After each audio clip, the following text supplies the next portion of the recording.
जय गुरुदेव, श्री स्वामी समर्थ.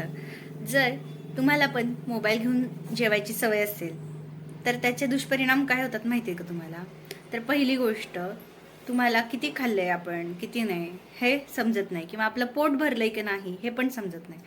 आणि मग दिवसभर सतत भूक लागणे किंवा भूक न लागण्यासारखं होणे, असं समस्या तुम्हाला उद्भवायला चालू होतं. दुसरी गोष्ट, एकेकांना जेवताना कुणाचा फोन आला तर मधून उठून मोबाईल घ्यायची सवय असते. तर त्या लोकांना मला एवढंच सांगायचं आहे की ज्या अन्नासाठी तुम्ही 2 वेळच्या अन्नासाठी तुम्ही कष्ट करता, तर कुणाचा फोन आला किंवा मोबाईल वाजला म्हणून तुम्ही जर अन्न सोडून जेवण सोडून जर उठत असाल तर तुम्ही फार मोठी चूक करत आहात.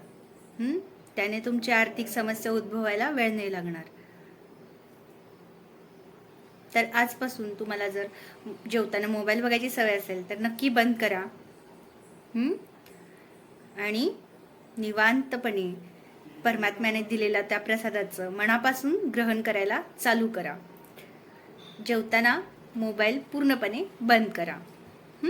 माहिती आवडल्यास व्हिडिओला लाईक करा, शेअर करा आणि सबस्क्राईब करा. थँक्यू. जय गुरुदेव.